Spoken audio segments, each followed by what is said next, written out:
what is that saying? Beware the Ides of March. Yes, because March usually has some temperamental energies in it.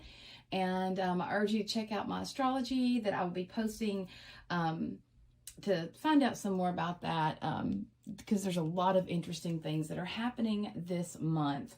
But for now, we are going to focus on the major arcana card of the month. And we did have the Wheel of Fortune. We had the Wheel of Fortune that represented February, and we're coming out of that, and this is where we experience that twist of fate, where things, our direction in life may have changed. You know, something happened that changed our direction in life, something, and that happens, right? That's life. Things change. That is our constant. But this change actually placed us on a new path to fulfill the path of our destiny.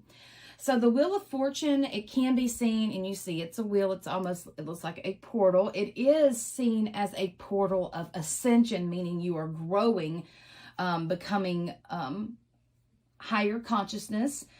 This card is connected to the self and truth. Also about the Hermit card, which was January's card. So go back and listen to January if you'd like. So, you know, this represents a point in time. And number 10, it's an ending. We are comfortable. We were secure, but now challenges begin to arise, and we are feeling the pull to do something of a higher purpose. So maybe step up, expand yourself, learning and growing.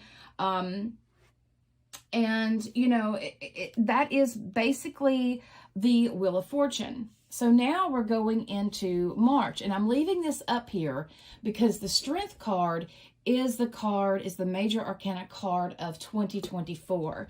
If you haven't listened to that, I urge you to go do so. You will find out some more information. So March, we are met with justice. And I'm going to blow this card up a little bit. I'm going to kind of wiggle these out of the way and blow this up so we can see this just a little bit better. There we go. And I'm sorry about the glare there. And I want you to bring it up a little bit so you can see a little bit better. And you see how, you see the scales here, the scales of justice. See the pillars, they're not white and black, right? And you'll see the curtain behind that's shielding what's going on. You see the sword of justice is held up and ready to defend. She's ready to defend justice. She's ready to balance those scales and to make right what was wrong. So the esoteric name of justice is the ruler of balance, or the daughter of the lords of truth. The planetary rulership is Libra. Obviously, Libra is the sign of balance. And the position on the wheel, if you get into that, like the wheel of the year is in between, it's actually August the 1st, Lunasa, and that is when the summer begins to wane. It's located between the elements of fire and water, and it is associated with the full moon. So if we're looking at the wheel of the year, let me fix that a little bit. This is Lammas Lunasa, August the 1st. So you see, this is fire, and this is going, and this is water. This is in between. This is Mabon. So right in here is where this represents. This is the fall time of the year. This is harvest, right? So this is the time when we are harvesting in our life. Those things that we have worked on all summer, that sort of thing. So also it's associated with the full moon, but we won't get that far. I want to talk about this card in some depth here.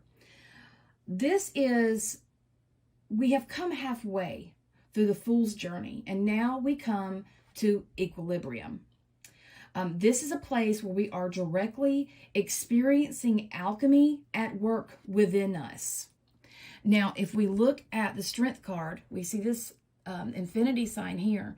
This is about balancing that energy within the masculine, the feminine. We just had the Venus and Mars meet up in Aquarius, and that was about balancing that masculine and feminine energy and fixing that, and so that we can go forward to have, better things. So when we get to this card, we are beginning to understand the universal laws, the Hermetic principles. An alchemist once said that equilibrium is the basis of the great work. And here we are in the place of equilibrium, where we are learning that all actions create reactions. So the Justice card, it represents a pivot point for us, as the Wheel of Fortune. I'll bring this back up. As the Wheel of Fortune is the gate or the portal to ascend, Justice is the guardian, you see, placed in between the two pillars. In the Rider deck, the figure is meant to represent the Greek goddess of justice, Themis. But I tend to see this card more of a representation of the Egyptian goddess Ma'at, who is the goddess of truth and order. Her symbol is the white feather, which represents purity and righteousness.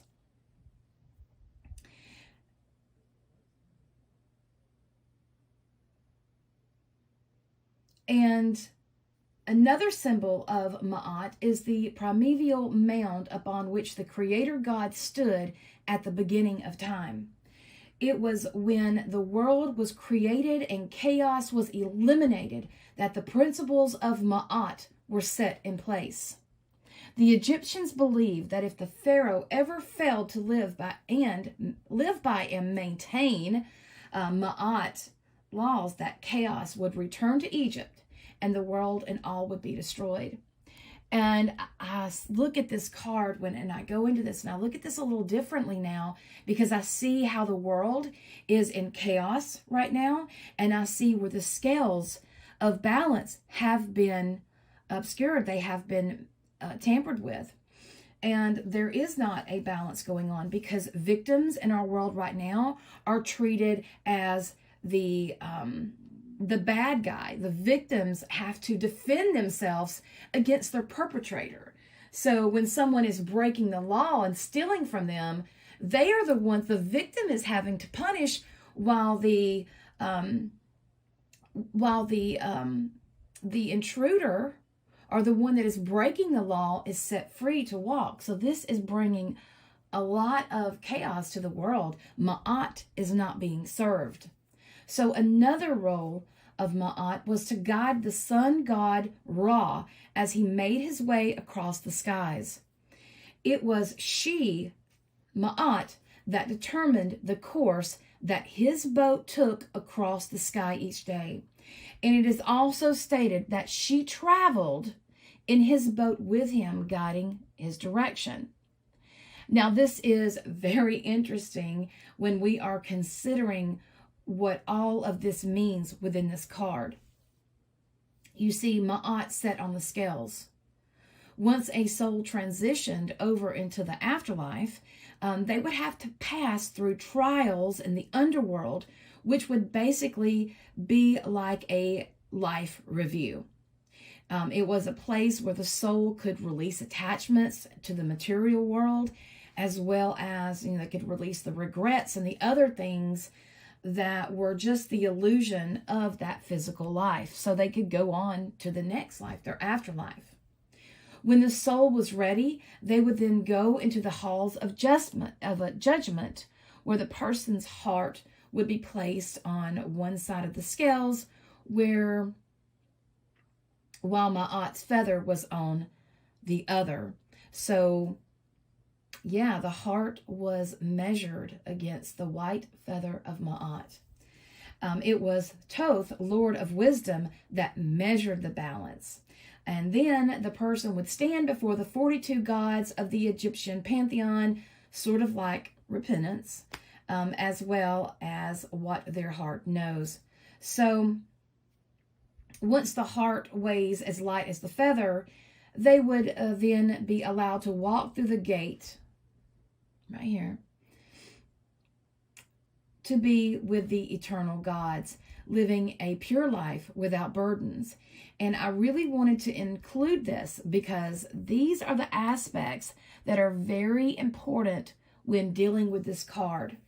Now, when we look deeper into the card of justice, we see the number 11 appears on this card. This is a very mystical number. It is also the first of the master numbers. Now, basically, master numbers are just numbers repeated, such as 11, 22, 33, 44, and so forth. The number 11 has the energy of 1 being doubled, meaning that it is a higher octave of 2. So this card represents the first of duality, and it can be a mirror, the one reflecting itself in a mirror. We can also look at the High Priestess card in this card as well, but we'll do that in a minute, okay? So this duality is one reflecting itself. So you're looking at yourself in a mirror and looking at the reflection, almost doing like self-inventory, okay? So it is the self-conscious seeing its reflection in the mirror. The number 1 doubled, reflecting itself. So this is like a mirror of self-truth. The number 11 is the bringer of spiritual awareness and a big supporter of humankind. The number 11 is a connection to a higher source of wisdom. It is intuitive energy, as it channels knowledge from a spiritual source. It is open to the vast spiritual concepts and is aware of a presence of greater knowledge or a power as it is one with the universe. This number is about being a channel for truth and answers that will help us to the highest good.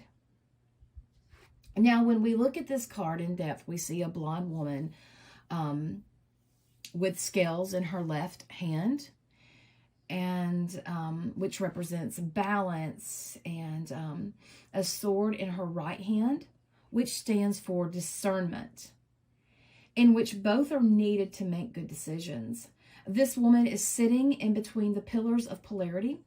It is our mental mind and emotions or desires.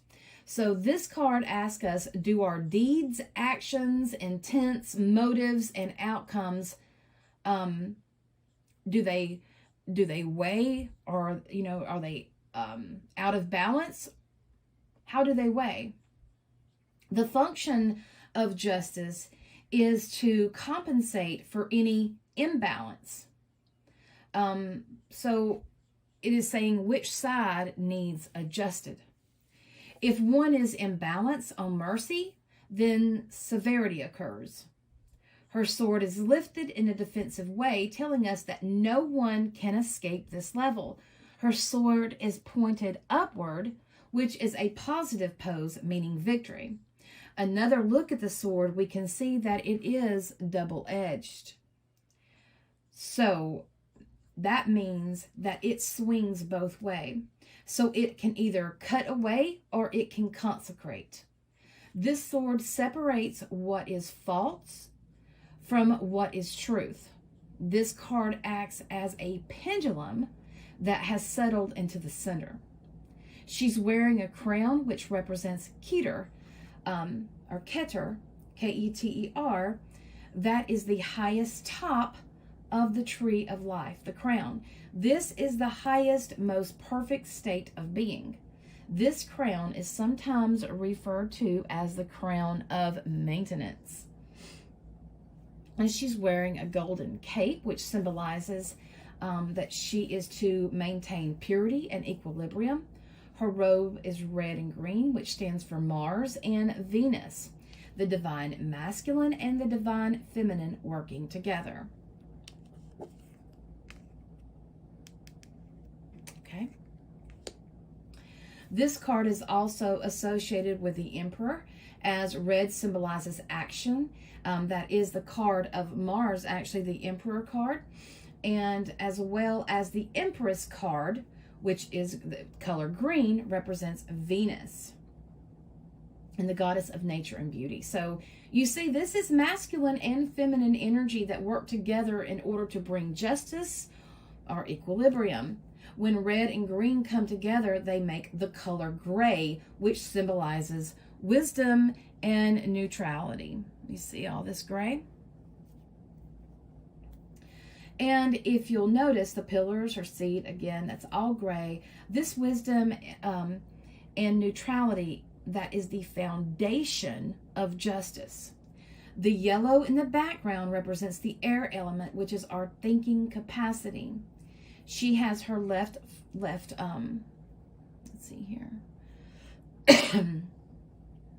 She has her right foot extended, which means she is ready to act. The left foot is back, the right foot's forward, meaning she is ready to step up and sever or consecrate whichever she needs to do. This card represents the law of poise. So this is saying that we have the right to use discernment and reason to know if our actions are just. The curtain that is behind her and in between the pillars there, you'll see it's held up. It represents a gate, as she is the guardian at that gate. So things must be weighed until they can break through the veil. They must be balanced and aligned in order to break through that veil. The illusions, disillusions, and self-deceptions that we have to break through in order to truly see. And I think that we have all been giving a really big lesson on illusions in the past few years. So that is what that represents, you know, breaking through all of that self-deception that we may have, the illusions that we may have, in order to see with our intuition, to truly see what is going on. Now, the pillars are connected to the High Priestess card and the Hierophant, which all symbolize coming into the middle of neutrality. This is our inner voice, or our consciousness, guiding us to make the right choices. So this can help us release old baggage to gain a greater balance within us. This is, it represents our past and our present. It's about releasing the past in order to embrace the present. And that is our new moon that we're going to be having on, oops, I'm so sorry, on March the 10th. That new moon in Pisces is really about releasing. Pisces is the sign of self-undoing. It is about dissolving all of those things that we are attached to. So this card is, through these actions, I should say, it will enforce equilibrium and manifest opportunities for us to learn proper actions and thoughts, as well as applications and how to blend the physical and the spiritual aspects of our life. This card reminds us that we are souls first. Okay, we are a soul first. So knowing and living our life purpose is essential. Now, I want to go to the High Priestess card really quick, because I want to tap into this energy really quick before we go on talking about the justice more. When we see the High Priestess card, we can see those pillars as well. The High Priestess card immediately speaks of wisdom, ancient wisdom. She is the keeper of sacred knowledge. She sits as the guardian between the pillars of the consciousness and the unconsciousness. And she is challenging us with our shadow. So as this is 2, 1 and 1 together, we see this is 11. 1 and 1 equal 2, right? So she reminds us that things may not be as they seem, as there is something that is hidden from our physical eyes, and we must use our third eye or our intuition to truly see what is going on. She represents the divine feminine energy. She is just as powerful as the magician, but it's more of an ethereal way. She's connected to lunar energy, just as this is connected to moon energy as well. You see that she has that on her crown. The moon represents the ebbs and flow of life. It is the principle of rhythm and the cycle of life. She sits in high esteem, although she is young. She wears a white robe that represents purity and higher wisdom. So the outer robe is blue, and that represents the flow of water within all the tarot decks. And you'll hear me mention this. This is a part of that.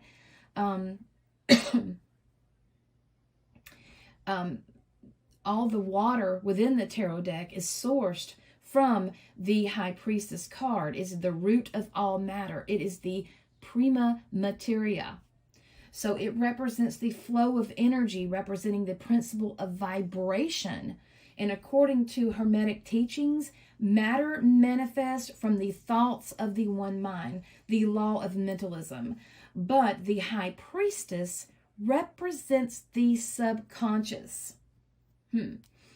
So while the magician is applying his will, the High Priestess is receptive as she bursts the seeds that he plants within her. Okay? So you can see how this is working together. Her crown has the phases of the moon, which links us to the cycle of nature, the principle of rhythm, and it symbolizes the Egyptian goddess Isis. So that is the original high priestess of the Egyptian mystery schools. And it is said that Isis taught women how to harness the cycles of nature and how to dig the canals to water the fields from the Nile. Goddess Isis is said to know the secret name of Ra, which gave her power to create, bring forth life, and to use alchemy or transmutation. And I want to cover this really quick, and we'll get back onto that card. If you'll see behind her here, the pomegranates.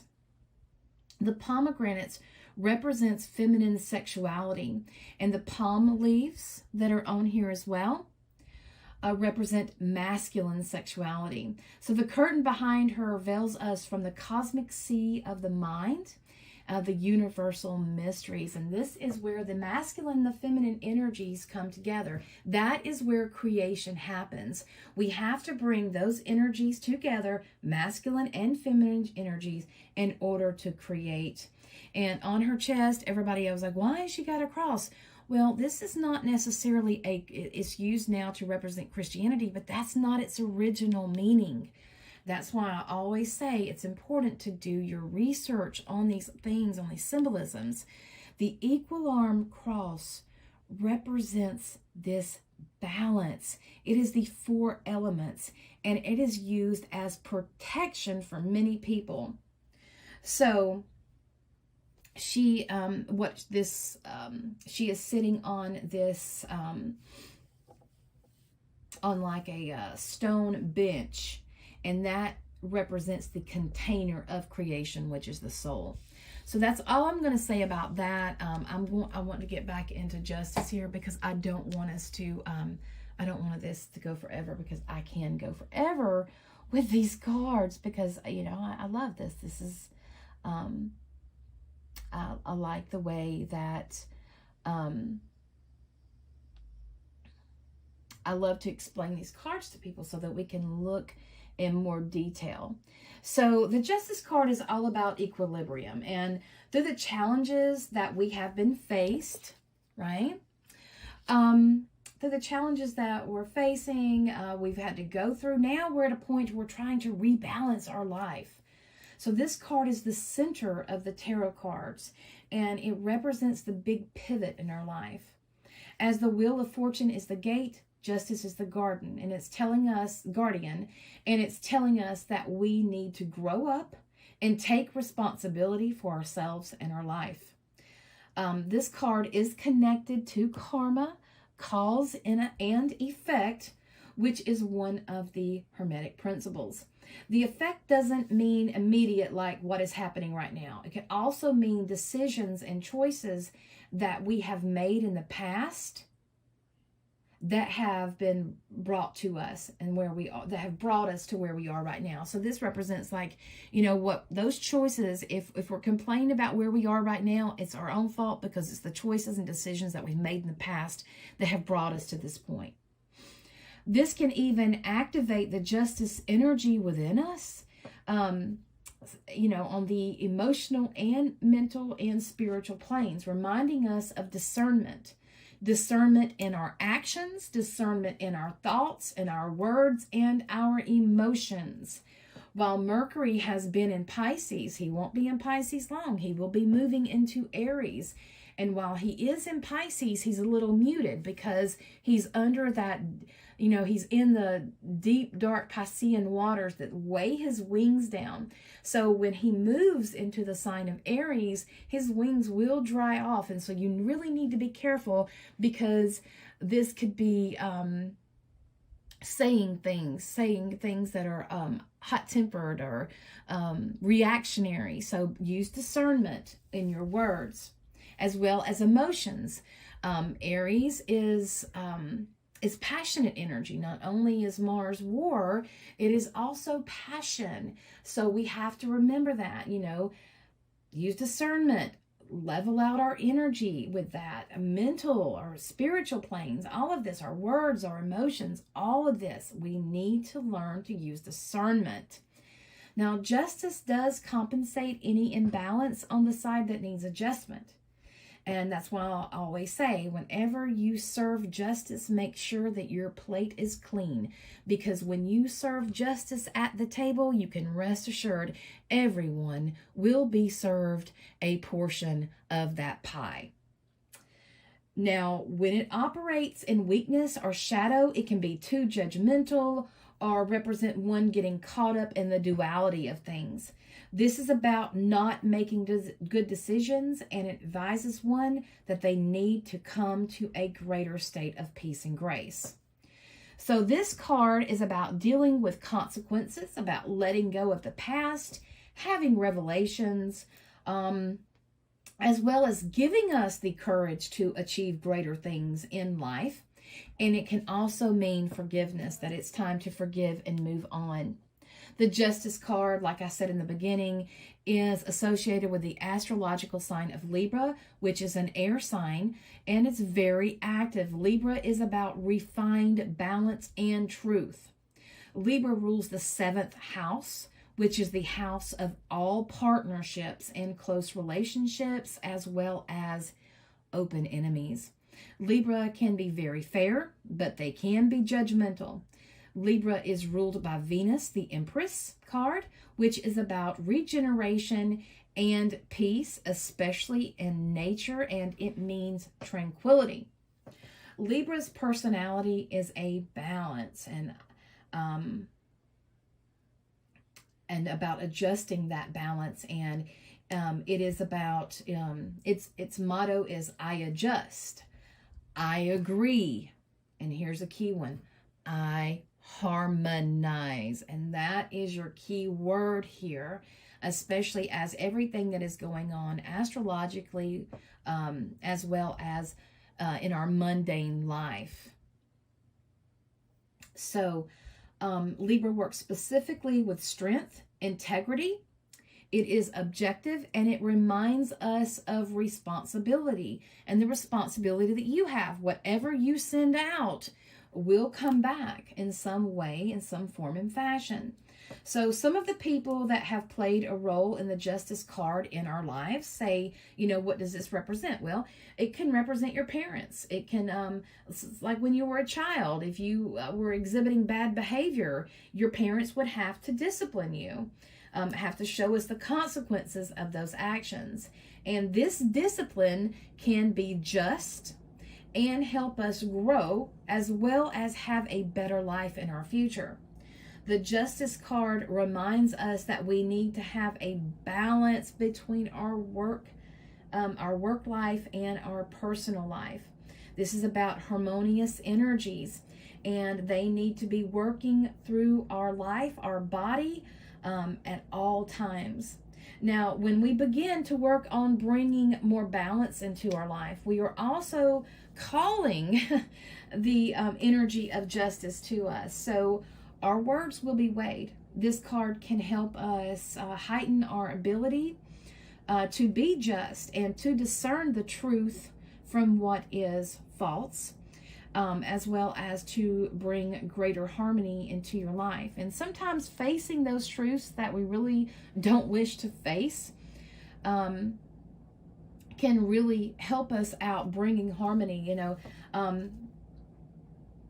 that can bring us courage. When we face those truths that we don't want to face, that can bring us courage. We can, find courage deep within ourselves, and that bravery that we need to push forward. So this card is connected to renewal, and it's also able to conjure up the strength within us to overcome whatever comes our way. This card can represent a change of seasons and cycles in our life, and we must learn to ride these waves in calmness instead of overreact. And so when these changes, all of the changes and all of the different things that the Wheel of Fortune has brought, we are learning to alchemize those, to go into that transformation, learning to work with those energies and the masculine, the feminine energies within us, and harmonize. And this is really good energy together. So this is balancing off this, guys. This is really balancing off this, and this is about bringing all that together. Now, some of the mythological associations with the Justice card is the god Lu. He is the wielder of the sacred spear. Whatever he threw that at, it was going to meet its target. Also, this card is associated with Freya, Ma'at. It can be loosely associated with Sekhmet, and of course Themis, as well as Nemesis. And I really see how this is very fitting for March, and as I look astrologically what's going on, and as I also look at what is going on within our mundane world. I'm sorry, that was so crooked, so I can't really see that when I'm doing this that well. But that is your reading for March. I hope you enjoy that and that understanding and a deeper dive into these cards. I hope you're really enjoying this, because as we know the history of the cards and what they represent, they can talk to us in different ways. Yes, we use our intuition with these cards. I do know that. But when you understand the meaning of the card, of the images that are within it, the symbology, what it all means, it brings a greater depth of understanding to this card. Okay, this is about peeling back the layers, and that is why I enjoy doing this, because we are peeling back the layers of the tarot, and we are learning how these major arcana cards, how all of the symbolism is there working with us to help us on our journey, right? On our fool's journey to our highest consciousness, to our highest self, right? All right. Thank you all for watching and listening. Please like and subscribe, leave a positive comment, help this channel grow. Also, if you know anyone that would enjoy this, please share it with them. Thank you.